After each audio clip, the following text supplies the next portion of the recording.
Hello guys, welcome to our today's lesson. This is George Kamiti and this is George Kamiti Structural Educational Channel. So subscribe. Now, today we are going to analyze a frame, and we should know this, that frames are structures composed of vertical and horizontal members. The vertical members, we call them columns. For example, here we have a vertical member BC, so that is a column. The horizontal members, for example, here we have a horizontal member AB, we call them beams. And these structures or these members, they are used to support external loads. So today we are going to plot the bending moment diagram for this very simple frame using the moment distribution method. And we are going to begin with calculation of the fixed end moments. So the first step, determine the fixed end moments for the frame. And we are going to begin with span AB. Therefore, in span AB, which is loaded with a uniformly distributed load of 1 kilonewton per meter, the fixed end moment at A, that is FA, will be given by negative WL squared divided by 12. That is the formula when a span is loaded with a UDL. And this is going to give us a UDL of negative 1 multiplied by the span 6 meters. So that is going to be 6 squared. Then we divide this by 12. And when we do so, we are going to get a fixed end moment of negative 3 kilonewtons meter. So that is the fixed end moment at A.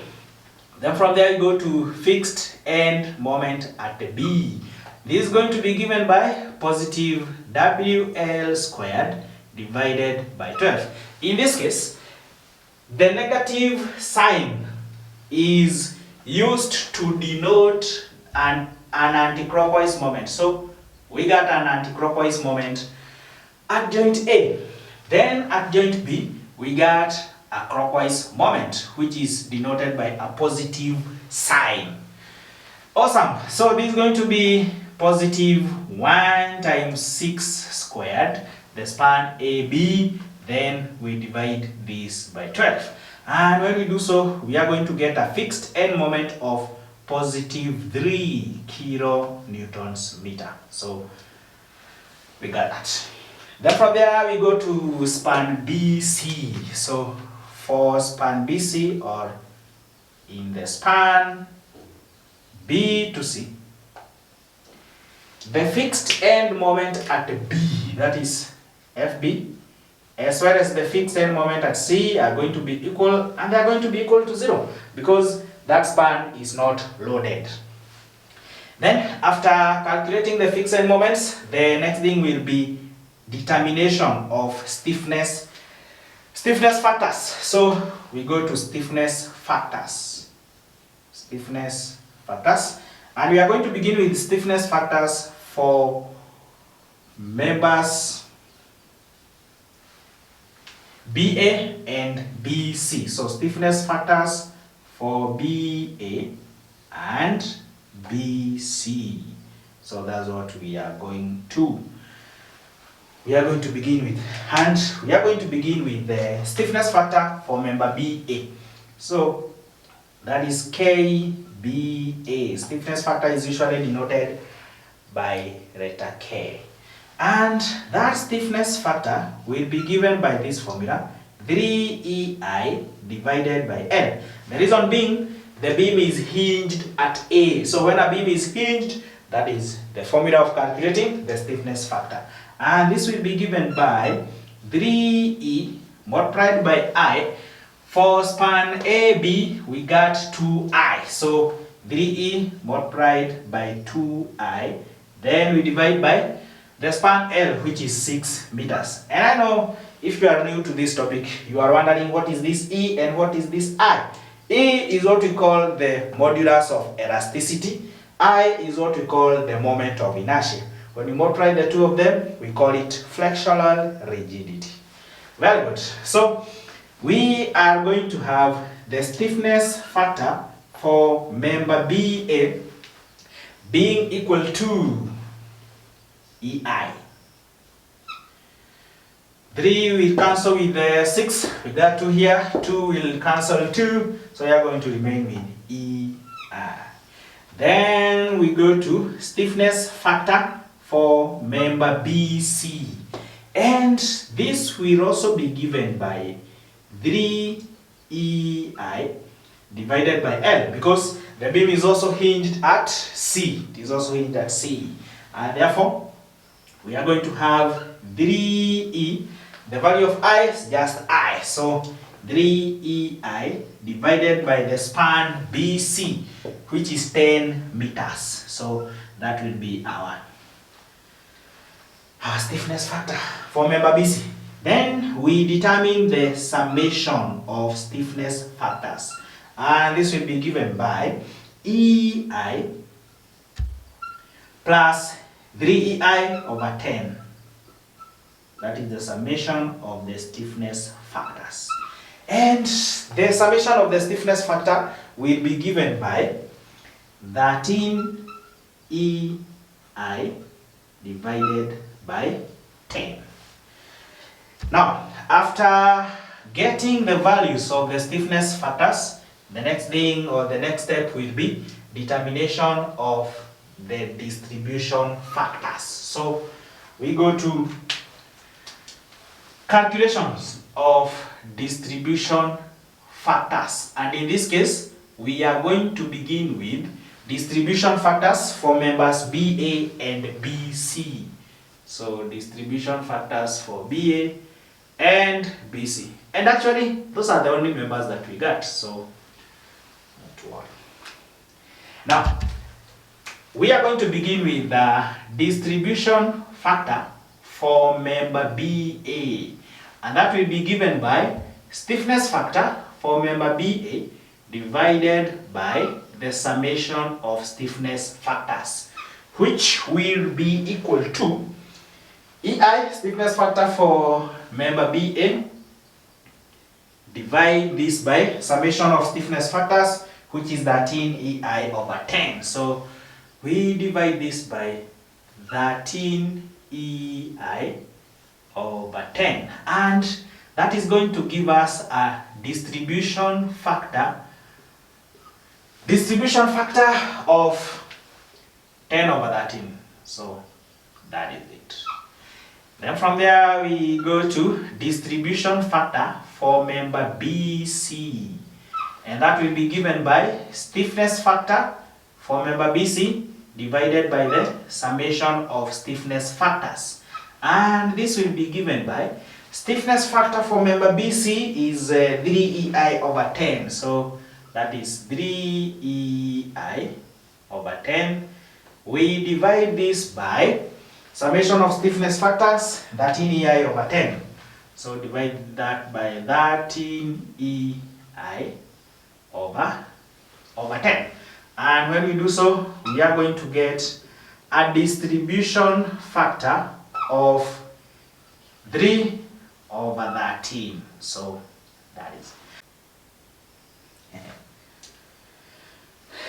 So after we get the distribution factors, the next thing will be plotting the distribution table. We distribute until we get the final moments that we require. So that's what we are going to do. And our table will look like this. Done. So this is how our distribution table is going to look like. We have 3 joints on our beam, joint A, B, as well as C, which I have written them there. Then from there we have the spans. For joint A, we have member AB, which got there. For joint B, we have member BA as well as BC. So we got BA and BC. And for joint C, we got member CB, which is there. Distribution factors.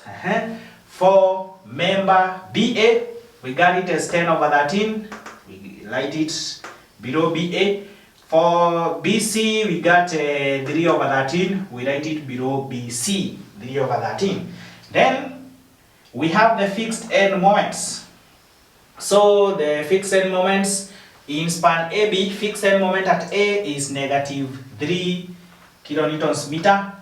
That one at B is positive 3.0 kilonewtons meter. Then in span BC, FB, FC are zeros.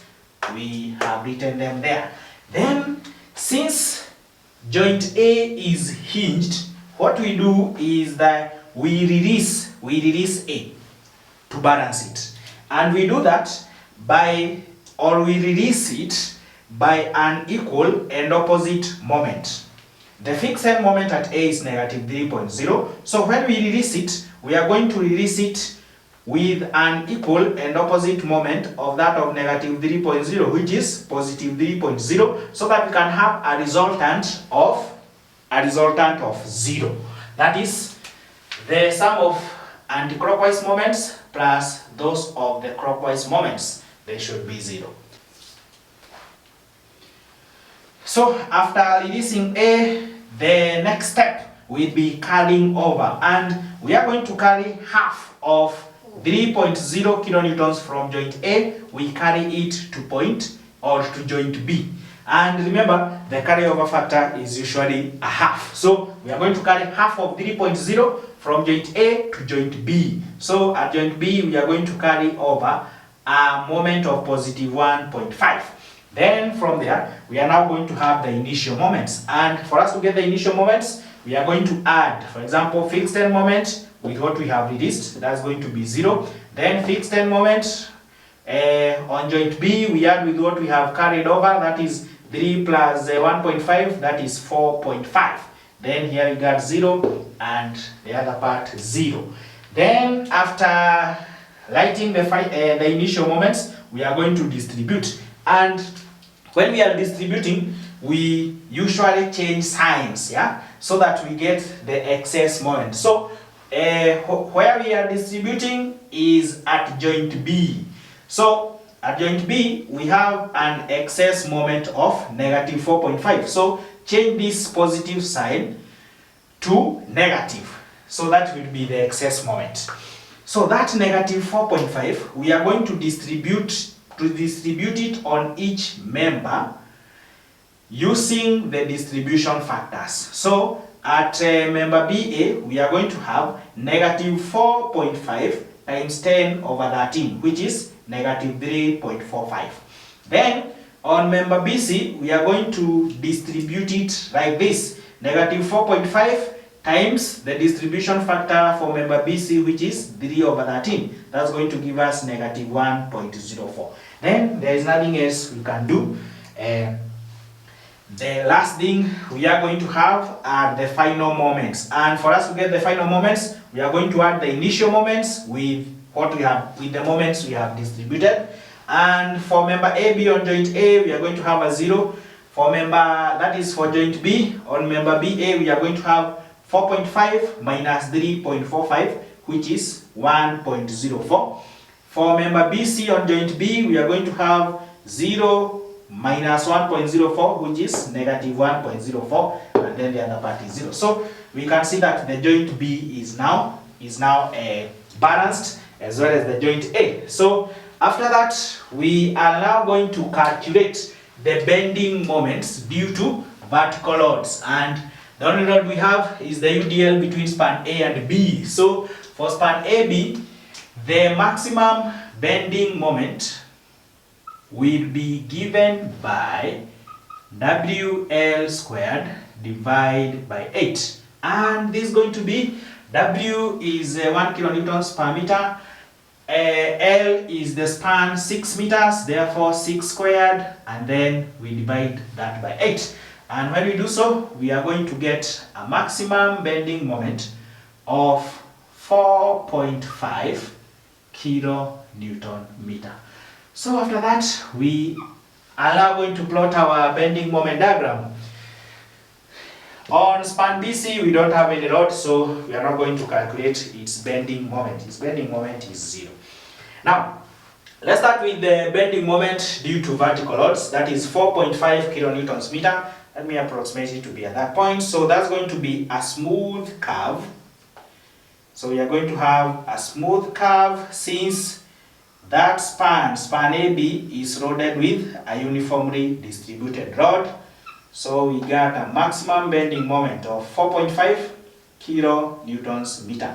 Then we plot the support moments on span, that is on joint A.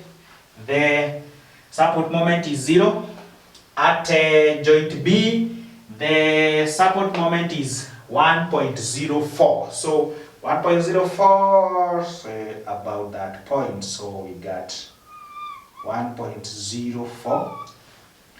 Bending moment at A, that is 0. So we are going to join this 1.04 to A here, which is 0. Oh man, let me try to plot. Wow, that's awesome. Exactly. So here we got a bending moment of 1.04 kilonewtons meter. Then for member BC, we got negative 1.04. So 1.04, let's say about that point. That is, this one is for member BA, 1.04. Then the other one, negative 1.04, is for member BC. So it is 1.04. And then the moment at C is 0. So we join 1.04 to 0 at C. Awesome. So this is 1.04 as well, kilonewtons meter. So this is a positive bending moment. This one is a negative bending moment. Then finally, what we are going to do, we are going to shade off the outline of our bending moment diagram so that it becomes clear, visible, and everything. So ladies and gentlemen, that's how we plot a bending moment diagram for a simple flame. Good, so thank you very much for stopping by to watch our video, and please don't forget to subscribe if you are not yet a subscriber, and hit the notification bell so that anytime we record and upload a new video, you will be notified. So let's meet in yet another lesson. Yep.